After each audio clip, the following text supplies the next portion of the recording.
Environmental destruction is a major component of the problems we face in society, and these are enhanced by the effect capitalism has on the world. Most recently, we've seen natural disasters inflict major damage onto areas of the Americas. So, for instance, Hurricane Harvey, Irma, Jose, have left massive areas of land and obviously people in severe peril. We're seeing lots of areas go through mass turmoil, mass flooding, environmental damage, electricity shortages, and even loss of life, which is all coming through the effect global warming and environmental damage has had on the planet. And this stems down to the fact that we place, as a society, profit over people. And when I say this, I mean it's more important to be generating profit and making money and selling your labour hours than it is to look after people, to look after the planet, and to value life over your own profits. And in that system, it's natural for the environment to be sort of foregone.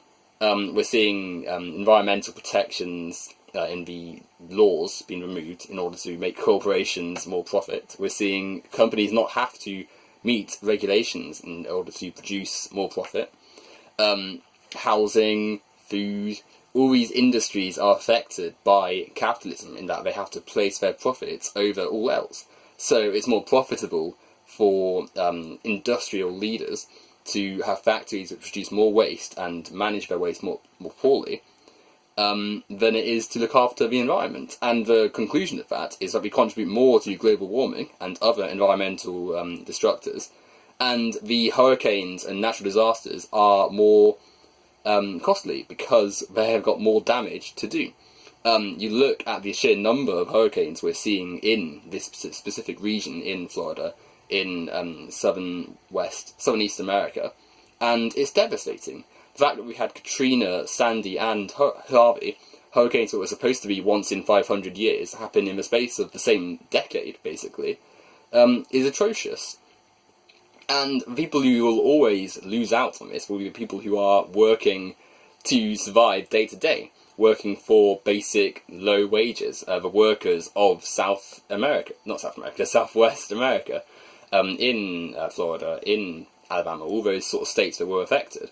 And when you see people essentially having to choose between working their jobs and surviving, it's distressing, it's quite disgusting, really.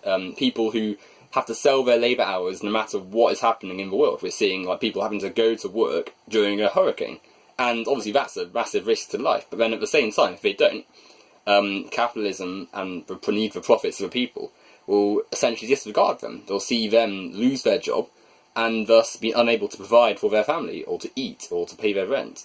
It's why people don't leave the danger zones during hurricanes, because they're worried if they leave, then they'll lose their jobs and their rent. And that sort of stuff that happens in America regularly during natural disasters is a complete failure of the system. It shows that people have to risk their entire lives just to ensure their jobs are being held, and just to ensure that their societal stance isn't lost through the inability to make profit for their boss. And I think that's quite disgusting that we place the profits of the capitalist class over all else, especially highlighted during a natural disaster. It's quite alarming to see this happen.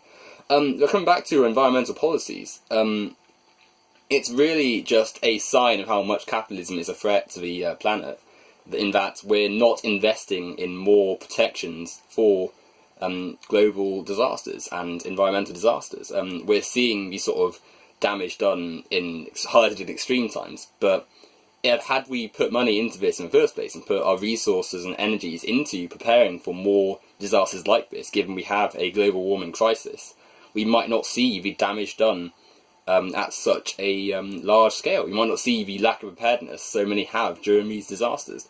And it's not like we've not had time to prepare.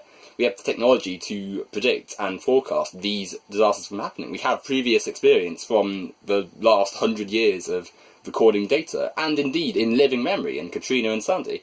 And as a result, we shouldn't be seeing the colossal damage and destruction and loss of property and welfare and overall just state of being that we see when Hurricane Harvey happens. And the credit and the blame we can give to this is that the system we have in America, and overall really, is capitalism. A system where we place profit over people, where people are supposed to individually dig themselves out of holes they can't ever hope to get out of.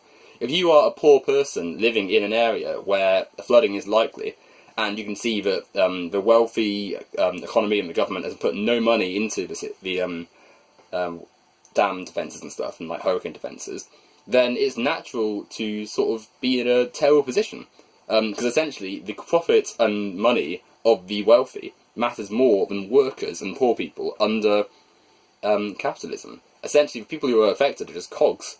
And this is nothing to say of the effect it's had in poorer countries, where not only do people have less money to defend against these things, but there's less means of getting themselves out of it, because their trade and sort of income for the country is reliant on larger nations. And as a result, you can see sort of the devastation landed across the Caribbean, in Haiti or in Dominica and stuff. And Puerto Rico, quite recently, is facing an entire sort of period without any electricity or any power, and that's going to be devastating.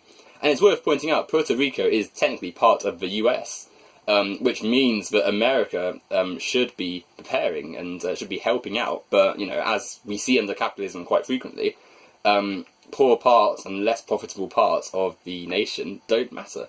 And so, despite the fact America has clearly enough money to handle and help people within its own country, it doesn't do that, and we're going to see a lot of suffering and death in Puerto Rico, and in other areas where hurricanes have affected the place.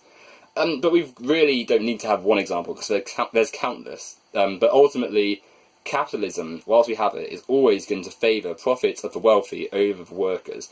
And nowhere is this more highlighted than the disgusting, inhumane treatment of people during natural disasters, and the sort of disregarding of life over maintaining the capitalist system, which, as we've seen, is going to leave so many people in a terrible state.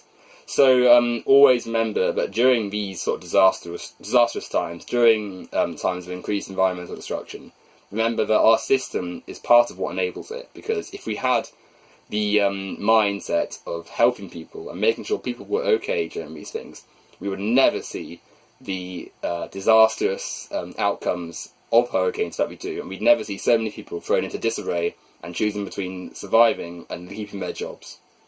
So ultimately, capitalism is an enabler and worsener of environmental disasters, and until we address this, we're always going to see the devastation that hurricanes like Harvey and Irma cause.